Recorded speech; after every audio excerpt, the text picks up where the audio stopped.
Traditions exist in every aspect of our cultures. Our food, language, and customs all date back thousands of years. Like these things, our art also has traditions. From the 1500s to the 1900s, these artistic traditions were upheld by the standards of the Académie des Beaux-Arts. They favored the soft, blended look of Romanticism, with muted colors and realistic rendering. In their hierarchy of works, history painting was the most respected, followed by genre painting, portraiture, still life, and landscape. Yet, for every tradition, there's someone to break them. There's a need to be new, to innovate. And in the 20th century, these people would be Ernst Ludwig Kirchner and his artist community, Die Brücke. In his manifesto written for the group, Kirchner writes, "We believe in change. We believe in a new generation of creative artists, as well as the appreciative friends of art. We summon youth which carries the future. We fight for liberty to live and act, demanding a place from the older, established generations. Everybody belongs to us, who expresses with immediacy and honesty his creative urges." One of his paintings, which expresses these ideals, is Sandhills in Grünau. While it may look like a simple landscape, this piece pushed boundaries and broke against traditions. Sandhills in Grünau by Ernst Ludwig Kirchner shows the rebellion against traditionalism from the Expressionists and the Die Brücke community, with its abstraction and color and style. Before anything else, we have to ask, what is Expressionism? Expressionism is a style developed in Germany in the early 20th century. Rather than recreating the physical world, Expressionists sought to capture their personal experiences and emotions. The goal was not to reproduce reality, but to show their subjective vision. To do this, they contorted color, perspective, and the human form. The Expressionists found inspiration from many previous styles, such as Impressionism and Fauvism. One of the most recognizable Expressionist works is The Scream by Edvard Munch.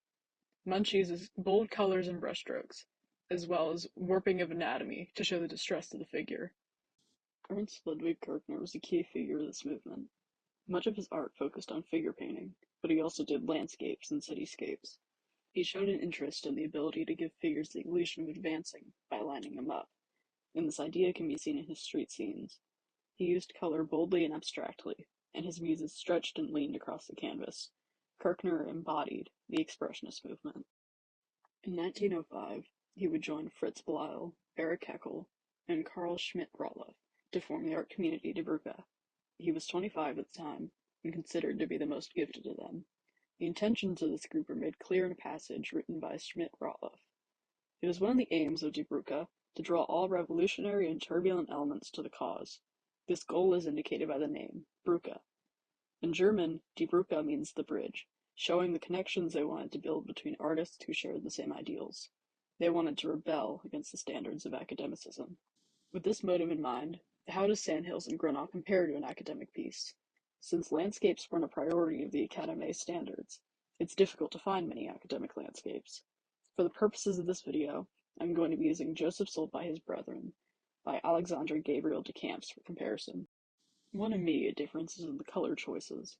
Kirchner's piece is much more vibrant and abstract in its use of color, while de Camps uses desaturated, realistic colors. De Camps is more detailed, as we can see on the rocks in the foreground, while Kirchner's piece is made up of larger brushstrokes. There's also a difference in subject matter.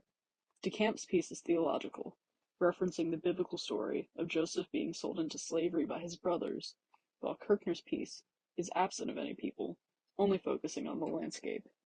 The Sandhills in Grünau is a perfect example of how Die Brücke and the Expressionists rebelled. The rebellion was one embedded in color and brushstrokes. It's bold, bright, and captures the attention of the viewer.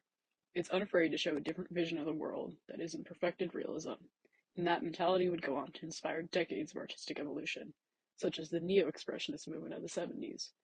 While Die Brücke engaged in loud, bold protest of tradition, their art was a silent opposition. With nothing but paint and brushes, Ernst Ludwig Kirchner and the Die Brücke community were able to shape a movement of protest, self-expression, and innovation.